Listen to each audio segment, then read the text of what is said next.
What are your top 3 romance anime? This is a question I've been asking myself for a very long time, and it's not a very easy one to answer at that. When I go into this video, people would assume that just because you're listing top 3 favorite of anything, that doesn't mean to say that the third place is bad and that the first place is just superior over the other two. And that's not what I wanted this video to be about in the first place, because these are my top 3 romance anime of all time. It will remain that way, and I will eventually make a video on my top 3 favorite romance anime of 2024, and so on and so forth, and that of other specific genre animes as well. But I wanted to focus on this one because it's a question that is very difficult to answer, but at the same time, the reason why I'm choosing these top 3 romance anime are because they just speak out to me in a way that not many other animes do, and they are good in their own rights. They have things that make them so special that you can't find in the other two anime. But before this video starts, I definitely want you guys to think about what your top 3 romance anime are, and definitely leave them in the comments. But starting off with my first anime that is definitively one of my top 3 romance anime, it would have to be Spice Wolf. And I know this is probably not even a surprise, mainly because of the fact that Spice Wolf includes so many different aspects of life in general that not many anime do. And I've talked about Spice Wolf so much. Recently, the new anime in 2024 has released its 12th episode, and I would like to say that that episode, just as like a little comment, it was badass. That's just putting it very lightly.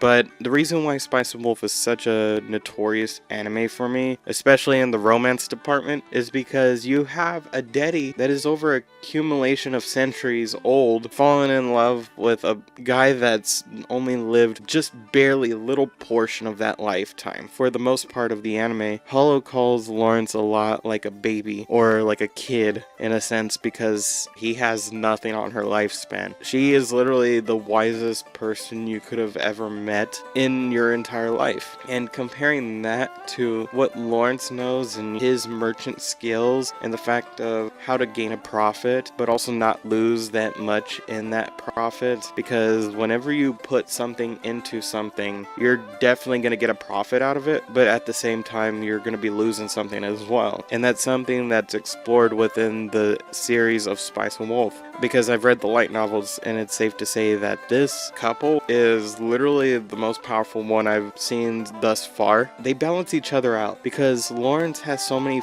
foolish behaviors that are affected due to the influence of the original sins that humanity has grown up upon. And that's to say it's not Lawrence's fault for even falling for different deceptions, because the anime goes to explore that through Hollow's wiseness, she has been able to protect Lawrence and also guide him in the right direction, but also take some tips from him as well. Hollow goes on to explain that she kind of hints that she's had different partners in the past, especially the person who helped Hollow be seen as a deity back in the hometown where Lawrence came from in the original story, and that she was never always alone, because people used to believe in these deities and follow through them, but ever since they've been condemned by the church, they have ceased to exist into legends. It's kind of crazy how you have a human that sees this deity, is fearful at first, but over time they grow so closer together that it's like there's so much trust within that bond of the fact that Lawrence is with this deity. Imagine if you were with someone that was long past your lifetime and they knew so much more about the world than you could ever possibly imagine. And it's kind of funny because Hollow does not know the language that Lawrence reads and writes, because it's just so outdated compared to what she had experienced when she was much younger. And you know, you get to meet a lot of people throughout this anime that help Lawrence and Hollow bond together, especially Eve, for example, because she's deceived Lawrence so many times, I would say, but it never stopped Hollow from not leaving Lawrence. And that's something that, you know, when you're thinking about it, is so powerful. And that's why it's my top third romance anime. Moving on to my second choice of my top third romance anime. And it's not a surprise to say that it's Toradora. And you're thinking to yourself, what the fuck? This guy has something above Toradora? Yes, I do. And I will get to that. But Toradora is one of those animes that, you know, I've spoken a lot about too. But it's an anime that, in hindsight, it's about high school love and getting past it, but also at the same time making tough decisions that you could have never possibly have thought to make in your entire life. I'm not going to try to talk about her because I have talked about her in an entire video, and to put other characters out of line is kind of like messed up in a sense because they all have an impact towards each other, especially Kinemura towards Taiga, especially towards the end of the anime. They find out that, you know, obviously Taiga has these feelings but is really wanting to protect her friend Minori from not having Ryuji at the end because she's just trying to hold back her own feelings. And that's something that we all learn through one day, that we should be able to share our feelings and know that it's okay to share your feelings. Just because someone else likes that person doesn't mean it's gonna stop you from attaining true love. And that's something that, especially within this anime, has really helped me understand, is that love ain't just two-sided, it's an entire world. When it involves romance, you have some characters that are trying to act a lot more smarter, especially Ami. Her understanding, and it's undeniable that she was able to figure out, you know, the whole love triangle thing and who likes who and why this should be right and why that should be right. It's all convoluted in the beginning because it's very difficult to understand that Ryuji and Minori were never meant to work out, and that's just factual because on one hand you have a girl that's very soft-hearted that is not wanting to share that much of her feelings, and then you have Ryuji who is starstruck by Minori that he cannot form a single sentence. And so when you combine those two together, it kind of feels weird and awkward. It's very difficult for me to say that because that's literally my main girl, my main waifu that, you know, I've grown up with, that I admire, but in a sense I can also see the faults in these characters as well. Toradora is one of those anime that really enhances the idea of love. It makes people think about, how is this love gonna affect my life and the people around me? And I think that this anime really tells that pretty well. And what I mean by putting love on a different level is the fact that people are ready to sacrifice their own loves for the love of someone else. People nowadays would never do that because people are so self-centered, always want something for themselves, and it's kind of sad to see that now. This anime really taught me of how love is not just romantic, but it's also something much more than that. It's about having a friendship with someone and respecting the fact that other people have feelings, and to talk about those feelings. You get into fights here and there, but those fights build you into something better. I mean, look at Minori and Taiga, for example, towards the end of the anime. Minori straight up says, Taiga, hey, you like this guy? I'm not gonna stop you because you deserve this love, and it's not something I'm gonna take away from you because realistically, you guys just are so compatible with each other. You shouldn't be denying the feelings that you have because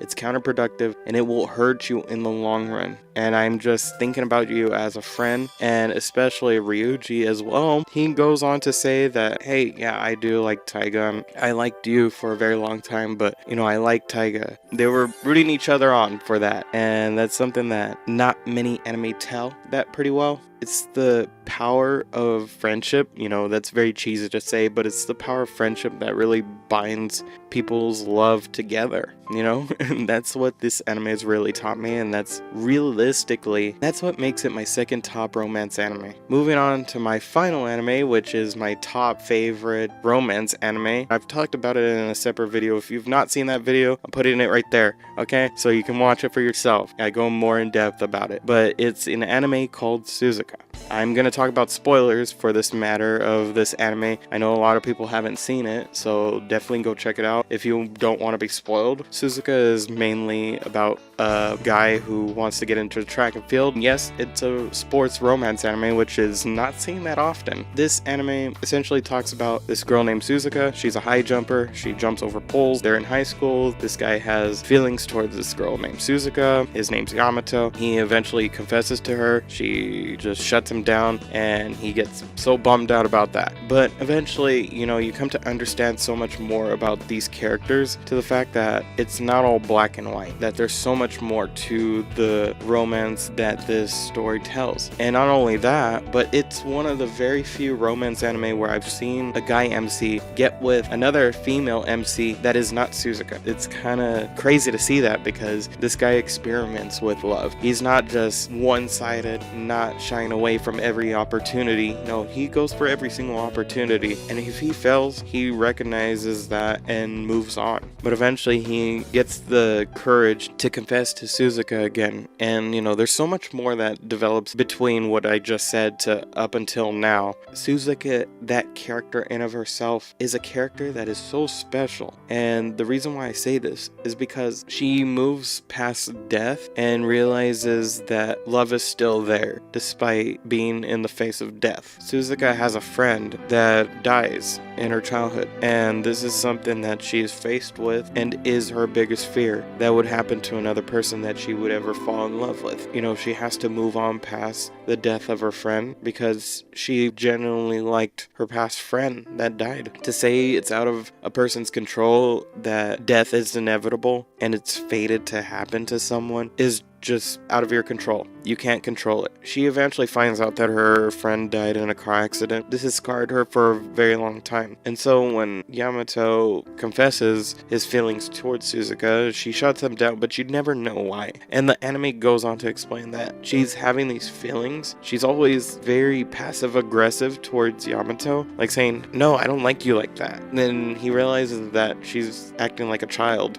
And yes, she is, but it's a fact that when you experience something so traumatic and so tragic, your normal response would always be to shut people out because you don't want that to happen again. And it's very sucky to say this, but realizing that someone's heart has been broken because of something you dealt with the past is kind of abusive in a sense, and you're hurting a lot of people in that way. But at the same time, you're trying to deal with the fact that people go through experiences, but when something tragic happens to you, you have to go through it and really feel for that experience and really recover from that experience. It's not an overnight recovery. It goes on with you for years on end. You know, it's not the same experience that I like my friend who died, but I did have a friend that passed away. Unfortunately, it was in the same matter of this anime, and it really hit me hard when that happened because I really loved that friend platonically as a friend. He was a good person, and he was taken too soon. When I see that, you know, he was in a relationship and he had died, my friend, and he left behind his girlfriend that he was planning on, you know, getting married with eventually, I would assume, it really broke my heart. Death is something you can never take back, and to move past that is the strongest ability that anyone could do. And that's why Suzuka is my top #1 romance anime of all time. I think it will stay that way for the entirety of my life. I know that there's going to be anime in the future, 2024, 25, 26, whatever it may be in the future, that are really good. There's some definitely good romance anime I would like to get into, and I would highly recommend that you guys recommend some favorites of yours this past year, because I would definitely want to get into some of those. But I wanted to talk about these romance anime because romance genre is one of my favorite parts of anime, and talking about it was a birthday gift in of itself. And yes, it is my birthday today. I have been Noble Oath. Feel free to like, subscribe, comment down below your guys' thoughts and opinions, and I would like to know some of your favorite romance anime. With that being said, I will see you guys in the next one. Take care and peace.